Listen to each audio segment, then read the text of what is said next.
तर शेतकरी मित्रांनो नमस्कार, स्वागत आहे आपले पुन्हा एकदा एका नवीन व्हिडिओमध्ये।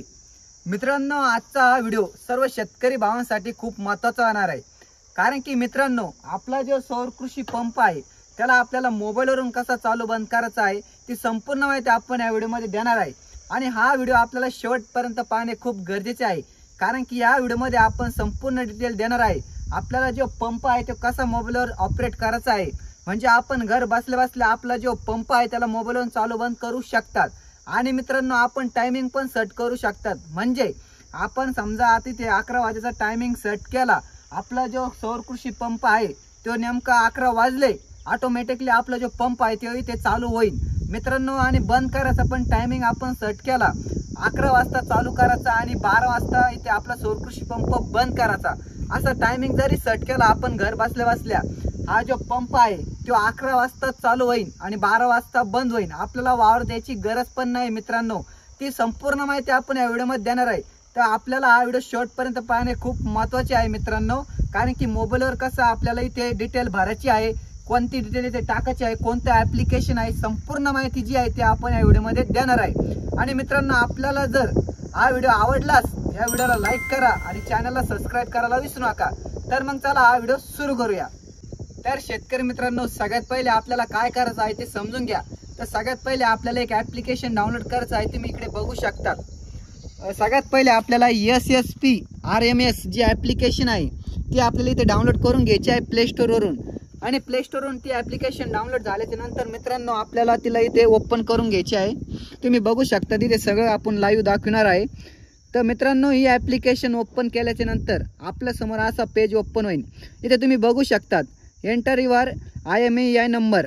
आता हे जो नंबर आहे ते आपल्याला कुठे भेटणार आहे ते सगळ्यात पहिले आपण इथे बघू शकतात। आपला जे कंट्रोलर आहे भावांनो, इथे तुम्ही बघू शकतात IMEI नंबर, हे तुम्ही बघू शकता। तो जो नंबर आहे तो आपल्याला इथे टाकून घ्यायचा आहे। तर चला आपण इथे नंबर टाकून घेऊया। तर सगळ्यात पहिले आपल्याला इथे नंबर टाकून घ्यायचा आहे। आपण तुमच्या समोर इथे जो नंबर आहे ते टाकून घेत आहे मित्रांनो। हा नंबर टाकल्याच्या नंतर आपल्याला काय करायचं आहे ते पण तुम्हाला या व्हिडिओमध्ये सांगणार आहे। तर चला शेतकरी मित्रांनो आपण जो नंबर आहे ते टाकून घेतलेला आहे। तर शेतकरी मित्रांनो तुम्ही बघू शकतात इथे जो आपला EMI नंबर आहे ते आपण इथे टाकून घेतलेला आहे। हा जो नंबर आहे आपल्याला तिथे कंट्रोलर आहे आपलं जे पंपाचं तिथे आपल्याला भेटणार आहे। तर हा नंबर टाकल्याच्या नंतर आपल्याला जे 1 नंबरचं ऑप्शन दिसत आहे तुम्हाला इथे, तिथे आपल्याला क्लिक करून घ्यायचे आहे। क्लिक केल्याच्या नंतर आपल्या समोर सक्सेसफुली इथे आपलं जे लॉग इन झालेलं आहे, लॉग इन झाल्याच्या नंतर मित्रांनो आपल्याला ओके बटनावर क्लिक करून घ्यायचं आहे। तुम्ही बघू शकतात क्लिक केल्याच्या नंतर आपल्या समोर जे आपलं युजर नेम आहे ते ऑलरेडी इथे आलेलं आहे। आल्याच्या नंतर खाली आपल्याला MPIN नंबर जो आहे ते इथे टाकायचा आहे। आता हा जो नंबर आहे तो आपल्याला माहीत नाही, परंतु कंपनीने इथे जे का आपला जो नंबर आहे 1 पासून तर 6 पर्यंत आपला जो लॉक आहे तो इथे ऑलरेडी इथे सेट केलेला असतो। तर चला आपण इथे टाकून घेऊया आपल्या समोर 1 2 3 4 5 6। आपण इथे 6 लोक आपला जो लॉक आहे ते आपण टाकून घेतलेला आहे, म्हणजेच आपला जो MPIN नंबर आहे तो टाकून घेतलेला आहे। टाकून घेतल्याच्या नंतर मित्रांनो इथे आपली जी प्रोसेस आहे ती इथून खूप महत्त्वाची होणार आहे। इथून पुढे आपला जो हा व्हिडिओ आहे तो आपण नाही का व्यवस्थित पहा मित्रांनो। क्लिक केल्याच्या नंतर इथे लॉग इन बटन आहे त्याला आपल्याला क्लिक करून घ्यायचे आहे। क्लिक केल्याच्या नंतर आपल्या समोर असं ऑप्शन येईल लास्ट अपडेट नॉट फाउंड, इथे ओके दाबून द्यायचं आहे मित्रांनो। आता हे तुम्ही इकडे सोलार पंप बघू शकतात। तर शेतकरी मित्रांनो हा पंप तुम्ही बघू शकतात, हा पंप नवीन इन्स्टॉलेशन केलेला आहे। नवीन इन्स्टॉलेशन झाल्याच्या नंतर आपल्या समोर असं ऑप्शन येईल, तुम्ही बघू शकतात इथे संपूर्ण माहिती आलेली आहे। इथं आपण ऑन आणि ऑफ करू शकतोय, परंतु मित्रांनो हा पंप नवीन इन्स्टॉलेशन केल्यामुळे इथे आपल्याला नाही का इथे ऑन आणि ऑफचं जे बटन आहे तिथे ऑफलाईन नाव दाखवत आहे, तुम्ही बघू शकतात। आपला हा जो पंप आहे अजून तो ऑनलाईन झालेला नाहीये। हा पंप ऑनलाईन झाल्याच्या नंतर आपला हा जो पंप आहे याचा जो डाटा आहे तो कंपनीकडे सबमिट झालेला नाही आहे मित्रांनो। अजून जेव्हा या पंपाचा डाटा कंपनीकडे सबमिट होईल, सबमिट झाल्याच्या नंतर इथे आपल्याला ऑनलाईनचं ऑप्शन येईल। एकदा का आपलं ऑनलाईन झालं, ऑनलाईन झाल्याच्या नंतर तुम्ही बघू शकतात आपला पंप जो आहे तो आपण इथून मोबाईलवर चालू बंद करू शकतो। तर शेतकरी मित्रांनो तुम्ही बघितलं असेल इथे ऑफलाईनचं नाव आलेलं आहे, आपण तुमच्या समोर पूर्ण माहिती इथे भरलेली आहे।